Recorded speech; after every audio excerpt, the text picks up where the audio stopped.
বগুড়ায় অভিযান পরিচালনা করে রকি বাহিনীর প্রধান রকি মিয়া সহ 3 জনকে গ্রেফতার করেছে জেলা পুলিশের গোয়েন্দা শাখা।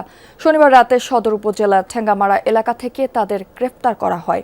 এ সময় বাহিনীটির 3 নারী সদস্য সহ 6 জন পালিয়ে যায়।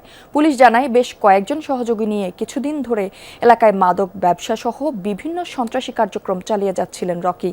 অভিযোগ, তার স্ত্রী রাইসা এবং 2 বান্ধবী ট্র্যাপে ফেলে বিভিন্ন বয়সী ব্যক্তির কাছ থেকে মোটা অঙ্কের টাকা হাতিয়ে নিত।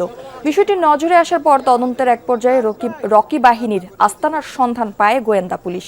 পরে সেখানে অভিযান চালিয়ে রকি মিয়া ও তার 2 সহযোগীকে গ্রেফতার করা হয়। জব্দ করা হয় বুলেট সহ একটি বিদেশি রিভলভার, বেশ কয়েকটি চাইনিজ কুড়াল ও রামদা সহ দেশীয় বিভিন্ন ধারালো অস্ত্র ও মাদক।